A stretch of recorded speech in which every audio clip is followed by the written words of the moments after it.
And here we are in southwestern Minnesota in Brown County on Brown County Road 24, and we are rolling into the former town of Iberia where Abe Snethen is buried.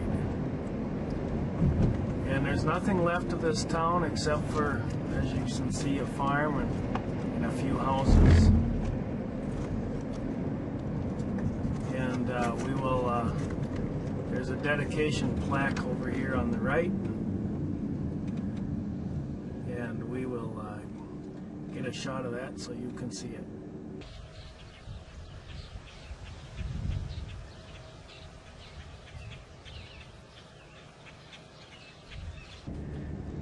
And now we are still heading down the same road, and you will see the Iberia Cemetery.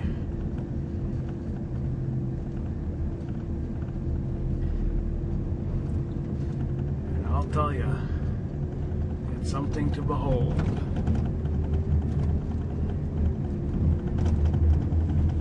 It's over here on the right.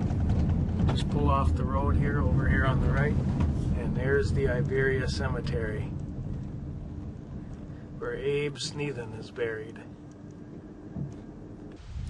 Well, now we're going to head down to Iberia Cemetery here and look at Abe Snethen's grave. Over there, that house, they say that's the caretaker of the cemeteries.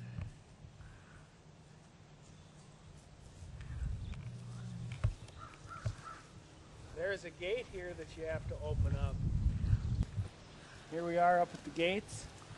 You gotta let yourself in here.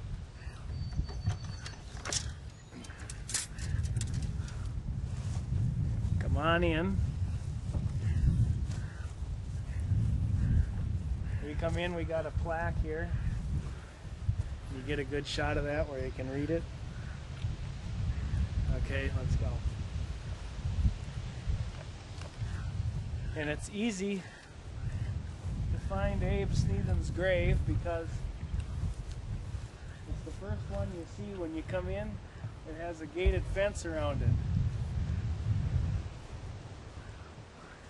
You don't have to zoom in on anything.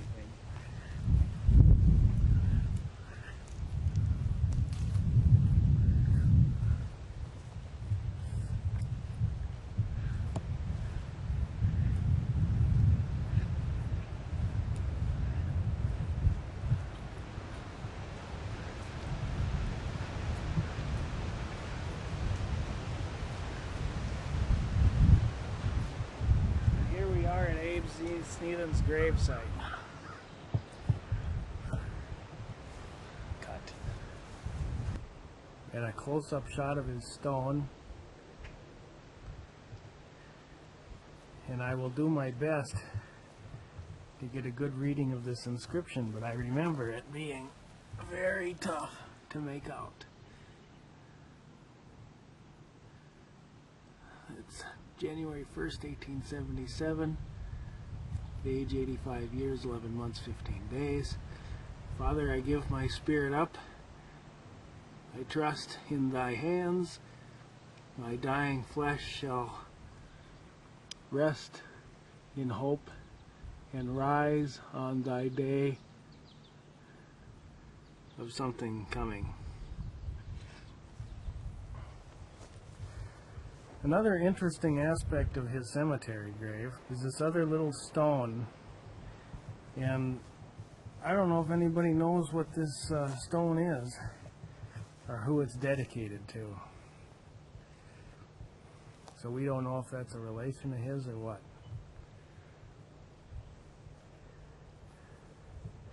But this is a cemetery tucked in the middle of nowhere. No roads even coming in here.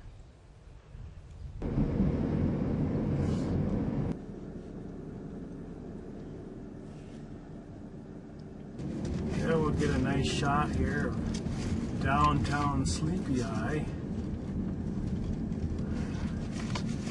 So Cousin Bob gets a good feel for the town. We'll make you feel like you're right here, Bob.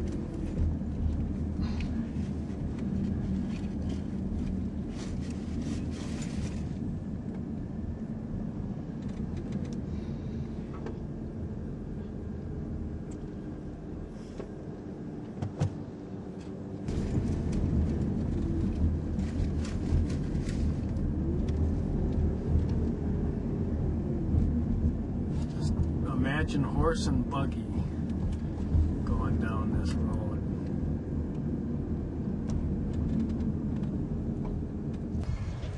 And here we have a shot of the Sleepy Eye Flour Mill. It was built in 1872. It's still standing today, and it was the important milling operation between 1883 and 1921. It's still standing today, but it's privately owned, and I don't believe they mill flour anymore. And here we are in front of the old Chicago and Northwestern Rail Depot. It is now the Sleepy Eye Museum. Alright, now we're heading to the home cemetery in Sleepy Eye, and you take 1st Street North off of Main Street. I think we're going north on Main Street.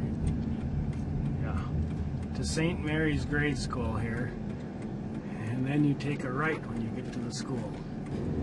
After taking the right, you just follow this road straight to the cemetery.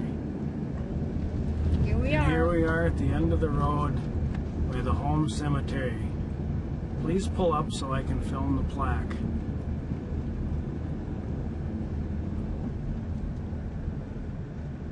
There's the plaque.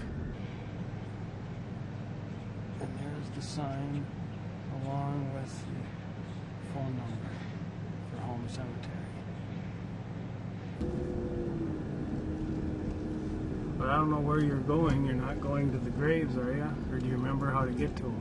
This is the way you go. Okay. There's no other way to go. Yeah, there was around the outside. I think it was up here that they were at. And here we are at the Abraham Snethen grave sites. This is the large one. And now we'll get a shot of all the stones. This is the other stone for Abe Snethen, that's the way it's called. But I think it's just a marker. I don't think he's buried here. And then we have Fred Benham. And we've got Elvira Snethen Benham. And can I get a date in there? 1833 to 1924. And this is the McNown infants. J.S. McNown. Can't remember how they relate no more. It's been too long since I did this. And here's Relief Benham, Fred's mother. 1793 to 1889.